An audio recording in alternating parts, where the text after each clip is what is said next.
ಈ ಶುಭ ಸಂದರ್ಭದಲ್ಲಿ NTR ಅನ್ನುವಂತಹ ಚಿತ್ರದ ಒಂದು ತುಣುಕನ್ನು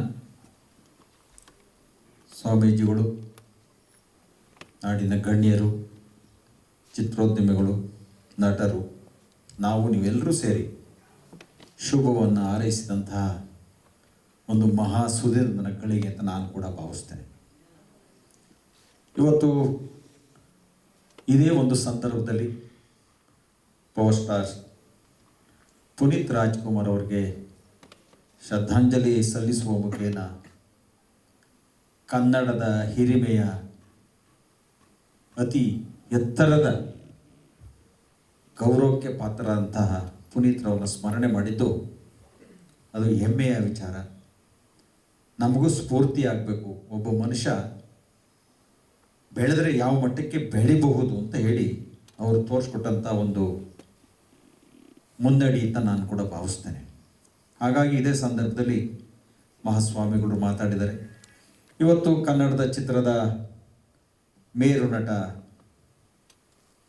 ಸಾರ್ವಭೌಮ ಡಾಕ್ಟರ್ ರಾಜ್ಕುಮಾರ್ ಅವರ ಚಿತ್ರಗಳಿಂದ ಹಿಡಿದು ಇಲ್ಲಿಯವರೆಗೂ ಇನ್ನು ಮುಂದೆಯೂ ಸಹ ನಿರಂತರವಾಗಿ ಕನ್ನಡದ ಚಿತ್ರಕ್ಕೆ ಪ್ರೋತ್ಸಾಹ, ಬೆಂಬಲ ಮತ್ತು ಅವರ ವೈಯಕ್ತಿಕವಾಗಿ ಪ್ರೋತ್ಸಾಹವನ್ನು ಕೊಡುವ ಮುಖೇನ ಕನ್ನಡ ಚಿತ್ರರಂಗಕ್ಕೆ ಒಂದು ಶಕ್ತಿಯನ್ನು ಕೊಟ್ಟದ್ದು ಅಂತವರು ಹಿರಿಯರು, ನಮ್ಮ ಸ್ನೇಹಿತರು ಸಾರಾ ಗೋವಿಂದ್ರವರು ಇವತ್ತು ಕಾರ್ಯಕ್ರಮದಲ್ಲಿ ಹೆಮ್ಮೆಯ ವಿಚಾರ ಅಂತ ನಾನು ಕೂಡ ಭಾವಿಸ್ತೇನೆ. ಹಾಗೆ ಬಾಮ ಹರೀಶ್ವರ್ ಬಂದವರೆ, ತಬ್ಲಾ ನಾಣಿಯವರು ಬಂದಿದ್ದಾರೆ.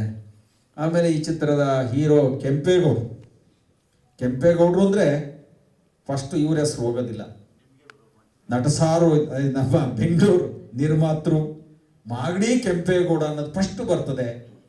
ಅದರ ಜೊತೆಯಲ್ಲಿ ಏನಾದರೂ ಸಡನ್ನಾಗಿ ಫ್ಲ್ಯಾಶ್ ಆದರೆ NTR ಅಂದರೆ ಒಬ್ಬ ಸ್ಟಾರ್ ನಟನ ಹೆಸರು ನಮ್ಮ ಕಣ್ಣು ಮುಂದೆ ಬರ್ತದೆ. ಎಂಥವ್ರಿಗೂ ಗಮನವನ್ನು ಸೆಳೆಯುವಂಥ ಒಂದು ಟೈಟ್ಲ್ ಆಗಿದೆ. ಹಾಗಾಗಿ ಇದಕ್ಕೆ ನಮ್ಮ ಹೀರೋ ಆದಂಥ ಕೆಂಪೇಗೌಡರು ಮತ್ತು ಇನ್ನೊಬ್ಬರು ನಮ್ಮ ಗೌಡ್ರು ಈ ಪಿಕ್ಚರ್ಗೆ ಶ್ರಮ ವಹಿಸಿದಂಥವ್ರು, ಆಮೇಲೆ ನಮ್ಮ ಆತ್ಮೀಯರು, ಸಹೋದರರಾಗಿ ನನಗೆ 20 ವರ್ಷಗಳಿಂದ ನಿರಂತರವಾಗಿ ನಮ್ಮ ಒಡನಾಟದಲ್ಲಿರುವಂಥ ನಮ್ಮ ಶ್ರೀಧರು, ಮ್ಯೂಸಿಕ್ ಡೈರೆಕ್ಟರ್ ಶ್ರೀಧರು. ಅವರ ಸರಳಿಕೆ ಹೆಂಗಿದೆ ಅಂದರೆ, ನಾನು ರಾತ್ರಿ 12 ಗಂಟೆಗೆ ಫೋನ್ ಮಾಡಿ ನಾಡಿದ ಕಾರ್ಯಕ್ರಮ ಅದೇ, ಇವತ್ತು ಮ್ಯೂಸಿಕ್ ಮಾಡಬೇಕು, ನಾನು ಹಾಡಬೇಕು ಅಂದರೆ ಅವತ್ತು ತಬಲೆ ಹಿಡ್ಕೊಂಡು ಕೂತಿದ್ದು ಅರ್ಧ ಗಂಟೆಗೆ ನಾನು ಮತ್ತು ನಮ್ಮ ಸ್ನೇಹಿತರು ಇನ್ನೊಬ್ಬರಿದ್ದಾರೆ ರಾಮನಾರಾಯಣು, ನಾವು 3 ಜನ ಕೂತ್ಕೊಳ್ಳೋದು. ಅರ್ಧ ಗಂಟೆಗೆ ಹಾಡು ಬರೆದು ಹಾಡನ್ನ ಮತ್ತೆ ನಾಳೆ ಆ ಒಂದು ಮಾಗಡಿ ಕೆಂಪೇಗೌಡರಲ್ಲಿ ಸಮರ್ಪಣೆ ಮಾಡುವಂಥ ಕಾರ್ಯಕ್ಕೆ ಯಶಸ್ವಿಯನ್ನು ಕೊಟ್ಟವರು. ನನ್ನ ದೇವಸ್ಥಾನದ 2 ಚಿತ್ರಗಳ ಅವರೇ ಮ್ಯೂಸಿಕ್ ಮಾಡಿದ್ದಾರೆ. ನನ್ನ ಕೆಂಪೇಗೌಡರ ಹಾಡಿಗೆ ಅವರೇ ಮ್ಯೂಸಿಕ್ ಕೊಟ್ಟಿದ್ದಾರೆ. ನಾನು ಯಾವುದೇ ಒಂದು ಸಂದರ್ಭದಲ್ಲಿ ಮೊದಲನೇ ವ್ಯಕ್ತಿ ನಮಗೆ ನೆನಪು ಬರೋದು ನಮ್ಮ ಆತ್ಮೀಯರು ಅಂದರೆ ಶ್ರೀಧರು. ಸರಳಿಕೆ ಇದೆ, ಸಜ್ಜನಿಕೆ ಭಾವನೆ ಇದೆ. ಯಾವತ್ತೂ ನಾನು ಅನ್ನುವಂಥ ಹಮ್ಮನ್ನು ನಾನು ನೋಡಲೇ ಇಲ್ಲ.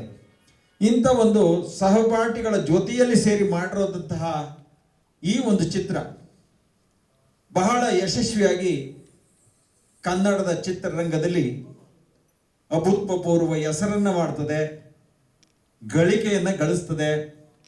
ಮುಂದಿನ ಚಿತ್ರಗಳಿಗೆ ಇದು ಒಂದು ಪುಷ್ಟಿ ಕೊಡುವಂಥ ಚಿತ್ರವಾಗ್ತದೆ ಅಂತ ನಾನು ಕೂಡ ಭಾವಿಸಿದೆ.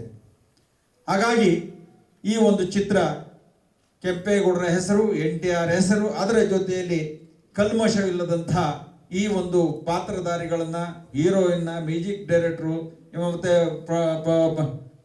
ಡೈರೆಕ್ಟ್ಗಳು ಎಲ್ಲರೂ ಸೇರಿ ಇದನ್ನೊಂದು ಅತ್ಯುತ್ತಮವಾದಂಥ ಒಂದು ಚಿತ್ರವನ್ನು ಮಾಡಿದ್ದಾರೆ. ಇದು ಕರ್ನಾಟಕ ರಾಜ್ಯದ ಎಲ್ಲ ಕನ್ನಡಿಗರ ಹೃದಯದಲ್ಲಿ ಈ ಒಂದು ಚಿತ್ರ ಮನೆಯ ಮಾತಾಗಲಿ, ಅವರಿಗೆ ಯಶಸ್ವಿ ಸಿಗಲಿ. ಕನ್ನಡಿಗರ ಆಶೀರ್ವಾದ ಎಷ್ಟು ಸಿಗ್ತದೆ ಇವತ್ತು ನಮ್ಮ ಕರ್ನಾಟಕದಲ್ಲಿ ಮತ್ತು ಹೊರದೇಶದಲ್ಲಿ ಯಾರೇ ಇರಲಿ, ಎಷ್ಟು ಜನ ಅವ್ರಿಗೆ ಆಶೀರ್ವಾದವನ್ನು ಮಾಡ್ತಾರೆ, ಅಷ್ಟು ಉನ್ನತವಾದ ಒಂದು ಚಿತ್ರಗಳನ್ನು ಕೊಡೋದಕ್ಕೆ ಸಾಧ್ಯವಾಗ್ತದೆ. ಹಾಗಾಗಿ ನಾವು ಚಿತ್ರ ಒಂದೇ ನೋಡೋದು ಬೇಡ. ಚಿತ್ರ ಜೊತೆಯಲ್ಲಿ ಕನ್ನಡ ಸಾಹಿತ್ಯ, ಸಂಸ್ಕೃತಿ, ಕಲೆ, ನಮ್ಮ ವೈಭವ ಎಲ್ಲದರ ಮುಖೇನ ಕನ್ನಡಕ್ಕೆ ಒಂದು ಮೆರುಗಾಗ್ತದೆ ಅಂತ ನಾನು ಕೂಡ ಭಾವಿಸ್ತೇನೆ. ಹಾಗಾಗಿ ಇನ್ನು ಗಣ್ಯರು ಮಾತಾಡ್ತಾರೆ, ಅವ್ರಿಗೋಸ್ಕರ ನಾನು ಕಾಲಾವಕಾಶ ಮಾಡಿಕೊಟ್ಟು ಈ ಚಿತ್ರಕ್ಕೆ ಗುರುಗಳು ಸಹ ಇವತ್ತು ಆಶೀರ್ವಾದ ಮಾಡಿದ್ರು. ಭಾಳ ಚೆನ್ನಾಗಿ ಮಾತಾಡಿದ್ರು. ಆ ಭಗವಂತ ನಟರಾಜನ ಆಶೀರ್ವಾದ ಸಿಕ್ಕಲಿ ಅಂತೇಳಿ. ಹಾಗಾಗಿ ನಾನು ಸಹ ಹಿರಿಯರ ಮುಖೇನ ನಾವು ಇನ್ನೂ ಚಿಕ್ಕವರು, ಯಾಕೆಂದರೆ ಆಶೀರ್ವಾದ ಮಾಡುವಂಥವ್ರು ಇಲ್ಲಿದ್ದಾರೆ, ಅವರು ಮಾಡಿದ್ದಾರೆ. ಅವರ ಜೊತೆಯಲ್ಲೂ ಸಹ ನಾನು ಒಂದು ಉನ್ನತವಾದಂತಹ ಒಂದು ಚಿತ್ರವಾಗಿ ನಮ್ಮ ತಾಲೂಕ್ ರೂರಲ್ ಅನ್ನುವಂಥ ಚಿತ್ರ, ಕೆಂಪೇಗೌಡರ ಚಿತ್ರ ಅಜರಾಮರವಾಗಿ ಹೊರಹೊಮ್ಮಲಿ, ಮನೆ ಮನೆಯ ಮಾತಾಗಲಿ, ಇನ್ನು ಹೆಚ್ಚಿನ ಚಿತ್ರಗಳಿಗೆ ಇದೊಂದು ಮೈಲಿಗಲ್ಲಾಗಲಿ ಅಂತ ಹೇಳಿ ನಾನು ಈ ಶುಭ ಸಂದರ್ಭದಲ್ಲಿ ಹಾರೈಸ್ತೀನಿ. ಧನ್ಯವಾದಗಳು. ಸಭೆಗೂ ನಿಮ್ಮೆಲ್ಲರಿಗೂ ಮಾಧ್ಯಮ ಮಿತ್ರರಿಗೂ ಧನ್ಯವಾದಗಳು. Thanks a lot sir.